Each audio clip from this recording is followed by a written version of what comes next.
Thank you so much. I'm really humbled to share this energy with you, and we're all here for a higher purpose. And today we're going to be talking on a topic that is very, very close to my heart, from personal journey and experience on growth and gratitude. But first, I'd like to thank Young Jewish Professional Organisation and Besser & Co for hosting this event. It's a really, really great privilege to be part of this community, and for all of you that's made it out this evening to hear this topic. So that's really great. And today I'd like to invite you to explore where you are today and where you want to be, and how you can use the practices that we'll be discussing in our talk today to live a more fulfilling and meaningful life that is authentic to you. So why am I here? I've always had a passion to help and empower people, and I've always had a great interest in why we do what we do and understanding why others do what they do. And my goal today is to empower you on a spiritual, physical, emotional, and mental level to embrace your own power and co-create the life that you truly want to live. And I'm privileged to share with you transformational approaches that have worked for me to create breakthroughs and essentially live a more conscious life. And by that I mean a life that is co-created in a way that utilizing your own power to create the life that you truly wish to live. As what we think and visualize is what we manifest and create through our thoughts, feelings, actions. We do create the experience we ultimately have. So I wanted to start off with a little alien. First I was afraid, I was petrified. Kept thinking I could never live without you by my side. But then I spent so many nights thinking how you did me wrong. I was strong, and I learned how to get along. And so you're This is back. us living our lives just before I COVID, walked in behind you, you got me back there. going about our lives. But you the one who got me straight with me. You got We got it all figured out. This happens. Life happens. Has anyone experienced that? I certainly have. Let's get a sense enough around the room. We're feeling curious, relaxed, optimistic, free, safe, amazing. Sounds like we are empowered in this room. Brilliant. That's really good energy, huh? Empowered. Tired. Where's the tired? It's interesting the words we choose to reflect on how we're feeling in this moment. Yes, grateful, growing, amazing. Well, you're definitely in the right place, so that's for sure. Optimistic. Love it. Creative. Excellent. That's true. We are co-creating right now. Fantastic. Apprehensive. Growing. So lots of growth and lots of gratitude. That's brilliant. Okay. So with that in mind, we're feeling pretty good to discuss a couple of deep topics on journey of growth and transformation. Exploring what fear really, what it is that really stops us from where we want to be. Also have a deep dive around why we do what we do, understand ourselves and others, to be able to ascertain how we can connect and live a more authentic life. And also we'll be discussing my favorite topic, which is principles of manifestation, and understand how we can create the reality we truly desire. So let's get started. I want want you all to look around the room and find anything that you see that is grey. Grey.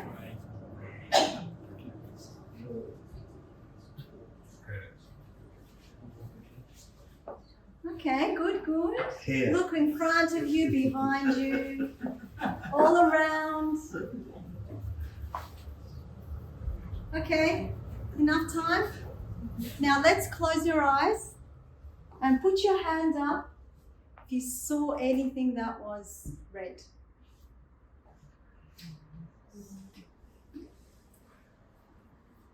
Great. Not everybody though. Not everybody though. Now open up your eyes and look for anything that is red. How many of you who didn't put your hand up before have noticed more red? Ah, now we've got more showing hands. Interesting. All right. Well, why is that? Because we get what we look for. Seek and you shall find. Oh, that's right. So what we look for in ourselves and others is what we shall find. So if you're focusing on something, then the chances are this is what you're going to notice. And we have the power to choose what we focus on and what we see, which leads us to the topic of growth and transformation and what really stops us from moving forward. Ultimately, what controls and determines the quality of our lives are our emotions. I don't know if you've noticed that before. But ultimately, the way you feel is based on the meaning you give to things. As meaning creates emotion, and emotion creates your life. So for instance, two people may be experiencing the same experience, for example, being made redundant. And one person may think, this is the end, where to from here? Whereas someone else in the same situation may be feeling, okay, there is a challenge here, but what can I do to embrace this opportunity? So two people with the same experience have a perceptual difference in how they perceive that particular event and the meaning they've given to that, which ultimately impacts the quality of life that they will live and the experience that they will have as a result of this event. And it's all based on the meaning we give to this experience, on the meaning we give to this event. Is it the end or is it the beginning? So to become emotionally fit, we need to create empowering habits in mastering our emotions. So what really stops us from moving forward, taking action, being our best, is fear. Fear. Who here has felt fear before? I certainly have. Fear of rejection, fear of failure, fear of success, fear of love, being alone, fear, am I good, not good, all of these fears. And the answer to, and the secret to overcome fear, first and foremost, is to use fear. Use fear or it uses you. It's that simple. And there are two primary fears that all of us as human beings share. Ultimately, is that we're not enough or we won't be loved. So how do we deal with fear? How do we move through this? There are two ways to deal with fear. Firstly, is turn fear onto itself. And that involves asking yourself three key questions. Firstly, what is my greatest fear? What benefit has this fear had over my life to date? And why be free of this fear now? And the why is fundamental because it has to be more compelling than the fear itself to be able to overcome these deep-seated fears. So why is it a must? And the second way of dealing with it is to do what I like to call a rocking chair test. Imagine yourself 80 years old, sitting on a rocking chair, reflecting on life. And now think about that very thing that fear has stopped you from doing. If there is no regret, if you don't feel regret, then don't do it.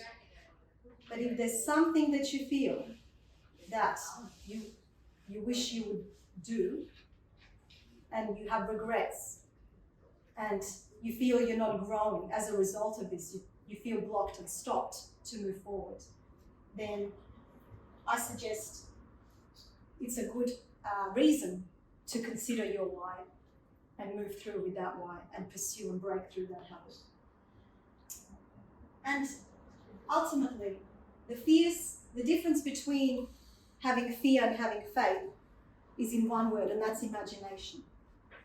Either we're imagining how our life will look like for the worse, which is fear, or we're imagining how our life will look like for the best. And it's all in the meaning that we give to this fear. So how do we overcome our emotional state? How do we master our emotions? And there are three ways, three forces. Firstly is our physiology, our focus, and our language.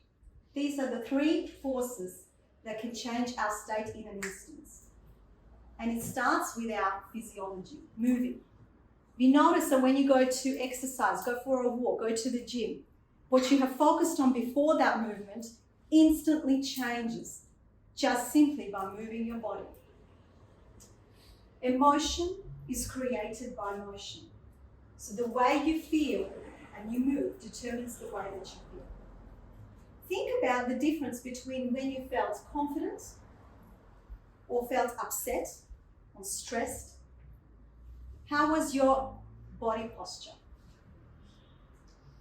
Was it upright or slouching? How was your breathing? Was it fast and steady or incomplete? So it's very important to understand that as soon as we feel a particular emotion, the fastest way to change it is to move, action. And Harvard did a study actually on body postures and found that by holding yourself in a power pose for as little as 2 minutes, you measurably feel more powerful and more willing to take risks. And we know ourselves that when we come with confidence, our body is upright, we feel more in control, we feel our focus is clear. So the way that we hold our body is really, really important in how we feel. And so over the next month, pay attention to your body posture in relation to your feelings. The second force that drives our emotion is our focus. Now, we did an exercise before on the colors. So first we focused on blue, but not many people saw red in that first round. Brian did though. So it's important to notice where focus goes. Where focus goes, energy flows. Are we focusing on the glass half full or half empty? Do you notice it? Are you focusing on the past or the future? Because if you're focusing on the past, then you're living there. And if you're living in the past, you're really not present. And therefore, you're not really co-creating the future that you would like, because you keep creating the same experiences over and over again because you're still stuck in the past. And the recipe of letting go, for instance, if you're in that place of the past mindset and you feel regrets and you feel guilt and you still can't come out of that vicious cycle, the recipe is to accept. Accept that what you've done in the past is the best that you can do with the information that you have. And reflect, what meaning am I giving to this emotion? Again, is it the end or the beginning? Because that ultimately dictates on the results that you will get and what you attract in your life. And ultimately, the fastest way to change your focus, to connect with your higher self, is gratitude. Grateful, focusing on what we do have and not with what we don't have. It's so important. Trading our expectations for appreciation will change how you feel in an instant. We know about the bad, but we focus on the good. And the most important thing is that we have a choice. We always have a choice on what we focus on. And that's important because that brings our power back to us. The last force that controls our state is language. Fundamental. Our words, the words that we use, every word we speak and every thought we think is creating our future. And remember, it's only a thought, and a thought can be changed. It's like a computer. Our brain is like a computer. So if we get a negative thought, we say cancel, and replace it with another word, another thought in an instance. So think about something that you continuously repeat to yourself. Now, if you repeat it 3 times or more, it becomes an affirmation.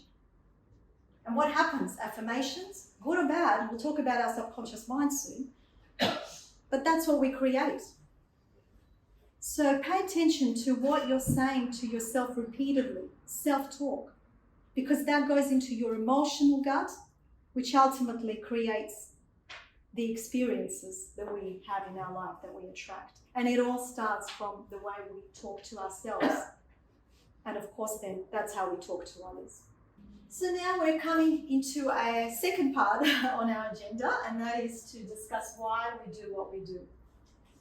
What are the ultimate drivers behind human action?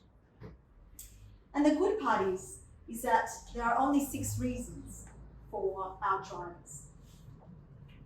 And true fulfillment comes from understanding our why we do what we do. So we all have 6 human needs. They're needs, they're not goals, they're not desires, they're needs. And we all have our way of meeting those needs. But what changes from person to person is the priority of those needs to us and how we behave to meet these needs.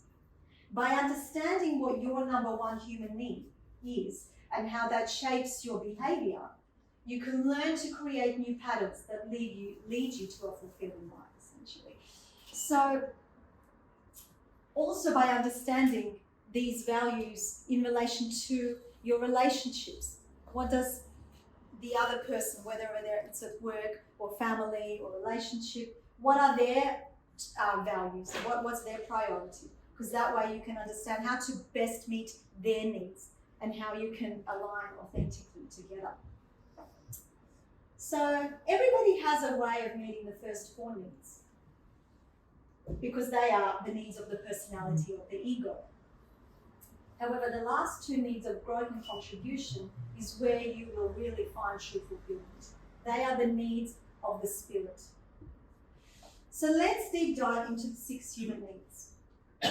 Firstly, certainty. If this is one of your top needs, life pretty much has to be more or less controlled, which is a nearly impossible expectation to fulfill, as the only constant in life really is change. So being too focused on control, like I said before, can interrupt the universe creating something better for you. Uncertainty. If uncertainty is one of your top needs, then the need for surprises, change is really important for you.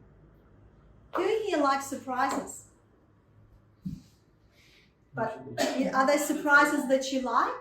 Because the surprises we don't like, we call problems. So the need for the unknown, it's interesting. So the key here is to reflect how to meet these needs in a balanced way. Because too much change could also be excessive. Significance. If significance is amongst one of your top needs, this translates to the desire of being seen, heard, listened to, noticed, feeling important. But again, what behavior do you do to meet this need? To feel significant, Do you need to dominate? Or to feel significant, you need to donate. You need to give back to the community. It all depends on how you behave to meet these needs. If connection and love is one of your top needs, then you may be seeking out close connections, close relationships, not just with others, but with self as well. But the flip side is, if this is a number one priority, we all need love and connection, we all crave that. But if it's at the expense of yourself and that you lose yourself in the process, then that's where it's already out of balance. So again, reflection on how you meet this need if it is one of your top needs. However, like I said before, the 4 needs that we just went through, they are the needs of our personality. But to feel true fulfillment in life, because there's only so much joy you can feel by yourself when you meet certainty, uncertainty, variety.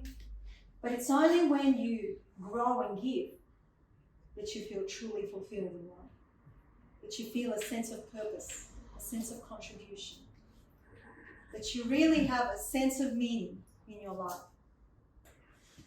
Understanding how our subconscious and conscious mind really dictates it all for us, we can now start to manifest.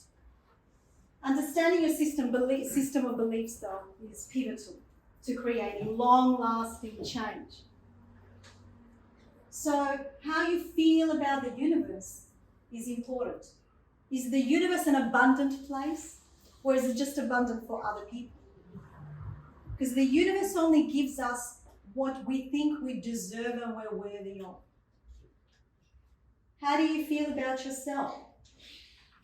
What repetitive words do you use to self? Because they are all affirmations. It takes no longer to think an empowering thought than a disempowering thought. Thoughts of wealth and abundance rather than lack and separation. And we talked about focus. Where focus goes, energy flows. So if we're focusing, I don't have that job, I don't have that house, I don't have that relationship, well, we're actually putting more energy into the lack and separation, and we're creating more of that. We're feeding more of that lack and separation, as opposed to focusing on what it is that we do want. And the quickest way, like I said, is gratitude. Okay, so come back to a place of what I do have and focus on that. And it's important to also, when situations come up, see things for what they are, not for worse than they are. And then act on them in the best way that you can through your creative imagination for the better. Understanding the law of attraction is also fundamental to manifestation. So if you can't feel your end result as being real, it cannot find you energetically. So we need to become a vibrational match to it. And we talked about how we can do that. So we set our intention, we're clear about what it is that we want, but we've got to let it go. We can't fear and say, where is it, you know? Because we're just creating more of that uncertainty. So we're not really certain that we're trusting the universe to give us that which we would like. And understanding that vibration is the primary law of attraction. And attraction is the secondary law. So you need to feel it before it can come to you. A really powerful way of feeling it before it comes to you is through the what if game. So instead of saying, when I attract my dream job or my dream role, I will feel amazing, I'll feel fulfilled. As opposed to, when I will attract my dream job, I will feel so empowered, so much passion, etc., etc. So it's really important to tap into the feeling so that that feeling can radiate on the frequency to match you. Place of manifestation. Well, it's very important that the actual energy of the place that we're manifesting, it feels positive energetically. So having that energy awareness is really important. So if you're in a room that is dark, your creativity, imagination probably will be diminished, as opposed to if you're manifesting on the beach or somewhere where there's a positive, empowering environment. So place of manifestation is also important. Ability to focus your mind and practice clarity. So focusing on what you want, be clear on what you want, and let go of the outcome. Trust the universe. Because if you don't trust the universe, then there is doubt, and that is exactly the very thing that you're attracting. So again, consciously being aware of how you feel when you set that intention. Ability to relax. Can we manifest anything when we're in a state of stress? It's going to be a bit hard. So it's very important to keep up with that meditation, mindfulness practices, so that we can have a relaxed mind and come from that energy. So to summarize, key takeaways: everything is energy. We're all energetic beings. Your thoughts begin it. Your emotions amplify it, and your actions increase its momentum, ultimately leading to results of what we attract. Your intention must be clear, clearly defined, and in the realm of your possibilities. When I say that, I mean, well, we can't manifest, I would like to be the President of the United States living in Australia. So just got to be mindful of that. Like attracts like. Positive energy attracts positive people, positive experiences. See, people feel what you feel about you. Okay, so it's very important that first and foremost, there's this awareness of how I talk to myself. How do I feel? Because ultimately that energy is contagious, one-on-one or with teams. Multiple purposes at the same time are difficult to manifest simply because your energy is not focused on one particular intention to manifest. So everything requires energy. Manifest in a positive environment and think, feel, and act as though you have already achieved your goal. And that is, really, if that's your path, is when you feel good around the experiences that are coming in, the people that you're attracting, by really connecting with how you feel. So I'd like to leave you with 3 decisions to create the life that you are dreaming of, to manifest. What intention are you going to manifest? Why is it a must and not a should? Remember I said must. It must be so compelling coming from your soul, because that will allow you to shift those really deep-seated programs that are blocking you from being where you are today, in areas that you're not happy with or fulfilled. And what actions are you going to take to create those changes? Because ultimately, that dictates your vibration and the results that you're getting. And final note, understanding rules of manifestation will lead to spiritual growth. So show up for your higher self. Shift your inner belief systems that are blocking you. Let go of limitations and attract more of what you desire in life. But not so that you can have more cash, more, experiences, etc. for yourself or significance, but rather to be present in a world that needs you more now, more than ever.